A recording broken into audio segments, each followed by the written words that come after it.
Hello and welcome to Entertainment News Break, your source for what's hot this week in TV and movies. This season, we're bringing you new segments and news, so stay tuned tonight for brand new content. We're your hosts. I'm Lindsay, thank you for joining us. And I'm Brandon, and this week we have some exciting news for you in movies and television, not to mention our new celebrity news segment and group discussion to close out the night. Fresh Off the Boat premiered its second season last Monday on ABC.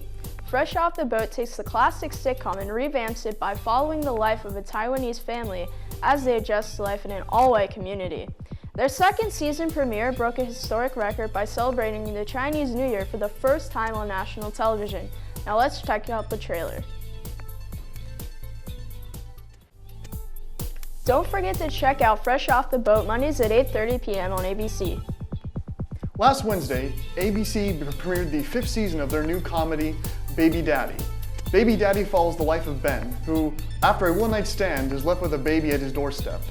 Catch Baby Daddy on Freeform, Wednesdays at 8:30 p.m. ABC is on a roll this week. Tomorrow night on ABC, Scandal will premiere the second half of their 5th season after their missed season finale. The season left off on a major cliffhanger after Olivia and Fitz's relationship ended and their love child was no more. Fans are in a craze whether this breakup will last or if it will get together once again this half of the season. Let's take a look at the trailer. Next up, we have Mike Corona with our top 5 box office hits for the week. And after that, we will be discussing the exciting movies that will be coming up this weekend. Don't miss it.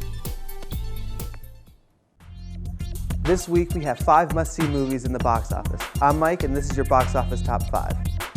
Grossing $8.4 million in the action comedy Ride Along 2, the second installment in the comedy franchise. Ride Along 2 brings audiences more action and comedy than the first. Although it has received negative reviews from critics, it stands in number 5 this week. At number 4, bringing in $10.2 million, is The Finest Hours. This story follows the life of a man in the Coast Guard who is sent on a mission to rescue an oil tanker. Will he survive the storm that awaits? Find out in theaters now. Number 3 is a fan favorite, bringing in $11.1 million this week. Star Wars The Force Awakens is still at the top on the charts. The Force Awakens greets old fans with their favorite characters from the 70s and new fans with a brand new saga. Coming in at number 2 this week is The Revenant, grossing $12.7 million. The Revenant is described as a semi-biographical Western film. The film follows Hugh Glass, played by Leonardo DiCaprio, who was a trapper in the early 1800s who was seeking revenge for the murder of his son. Check it out in theaters now.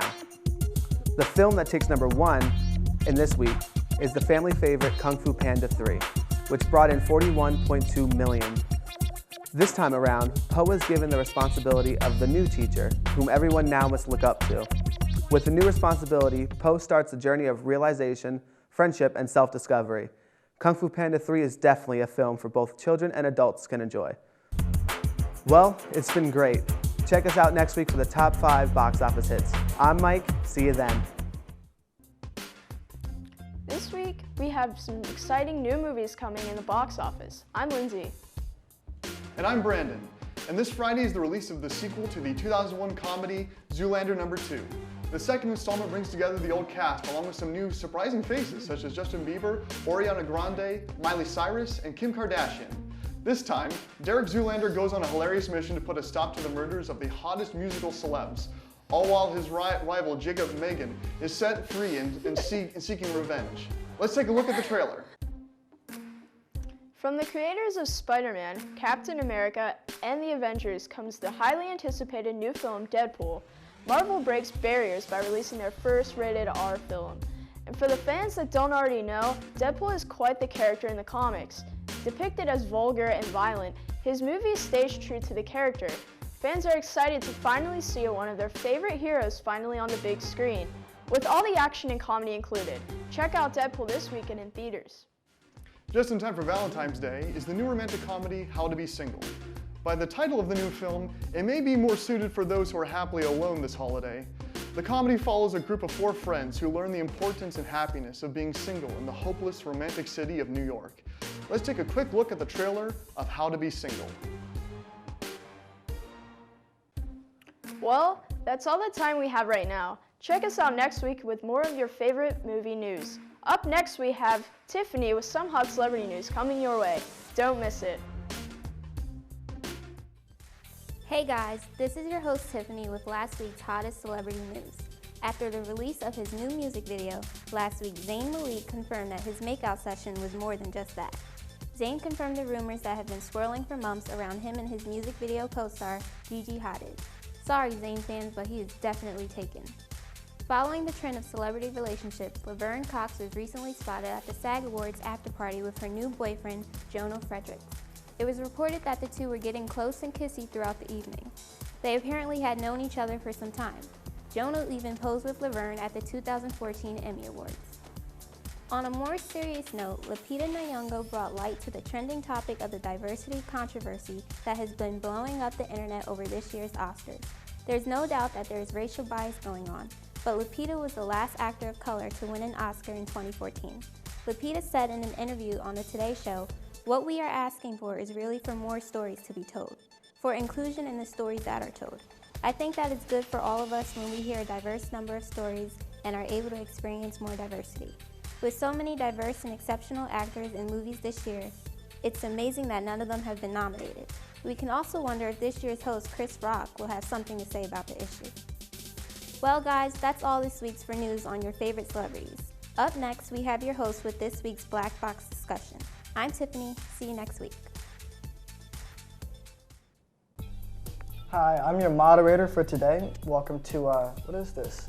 ENB News for your latest news and entertainment.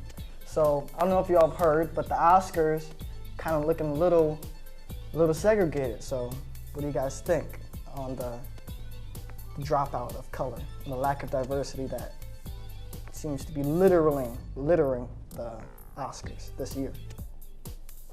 I think there's been a lot of diversity in the Oscars for years. For years they were trying to get women in the Oscars, and there's still a lack of a lot of women. It's just mainly older aged white males. And with all the even black movies that have come out, like Straight Outta Compton had great reviews, it was a great movie, not anything about it in the Oscars. It's almost like they took Chris Rock as a host to almost make it seem okay to not have, black movies nominated. So.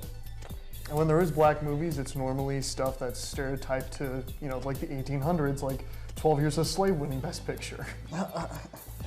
Tyler Perry movies? Ooh.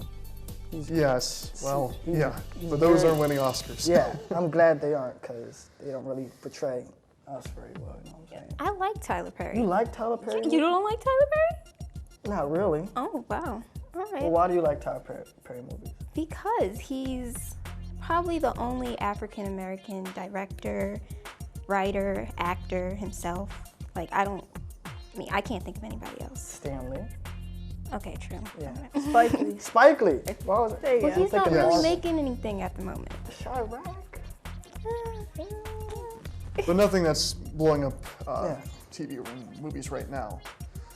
To me, and because of this, is kind of why I haven't really been watching the Oscars for a long time. It's kind of like how, with the Super Bowl, people a lot of times will now just tune in to see, what companies are pumping their commercials that they put millions of dollars into. And with the Oscars, now people are disagree so much with a lot of the awards they give out, and just, putting aside so many other better films, that now the Oscars have, kind of just become putting that stuff aside. Do you agree with that?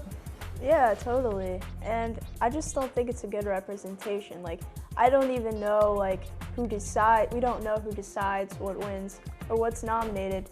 All we can infer is they're probably older white males from what's coming out. Yes, and people just kind of tune in for the presentation and the effort they go into, and the send-offs for the actors that have deceased. But yeah, for the most part, it's a bunch of white guys sitting around a table debating, well, I heard this was good. I hear this person might be, the best choice for that particular crowd, and it kind of just goes on like that. So my question is, why? Well, so we know who's making these choices. Why do we necessarily care who's making these choices? Like, if so many people are like, oh, the Oscars are this, the Oscars are that, then start caring about the Oscars. Like Leonardo DiCaprio, even though he's not, us, he puts out great movies after movie, and he hasn't received a single Oscar. Yeah. this.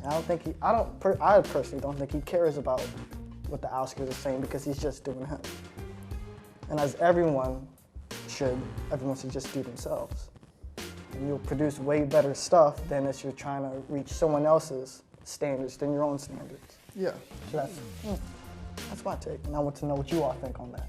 Well, I think that everyone should care because the Oscars is like a big deal. Yeah. Yes. I'm sorry, black people only have the BET Awards. That's all they have. They don't have anything else. That's all they look forward to. They don't even look forward to the Oscars because they're not nominated. And it's just unfortunate because like you said, we have Straight Outta Compton, we have Creed, we have Concussion. Like we have people like Will Smith, and I heard he's never been nominated for an Oscar. Yeah, yeah. That's crazy. Smith, really? He That's was surprising. really angry about it, and I completely think that's valid. Mm-hmm. Yeah, people love his films, I Am Legend and stuff like that. Yeah, and it's a shame, but that's kind of how it's been, and that's why people care so much, because it's such a big event, but nobody wants to watch it because the decisions and what is poured in are just obviously they're snuffing a lot of stuff. I feel like the people up there who decided just don't know what to do with themselves because they did this to themselves. So it's like, well, crap, guys. I'm really wondering, since this has been like the biggest uproar this year, I wonder if next year they're going to really change it and it's just going to be obvious. I don't think so. Hopefully. Hopefully. I doubt it. Either We'll that or see. We'll see. This is America. But America is subject to change. So that's all we have on ENB News. I said it right again. And I will see you all will see you guys next week at 8:30. So have a good night.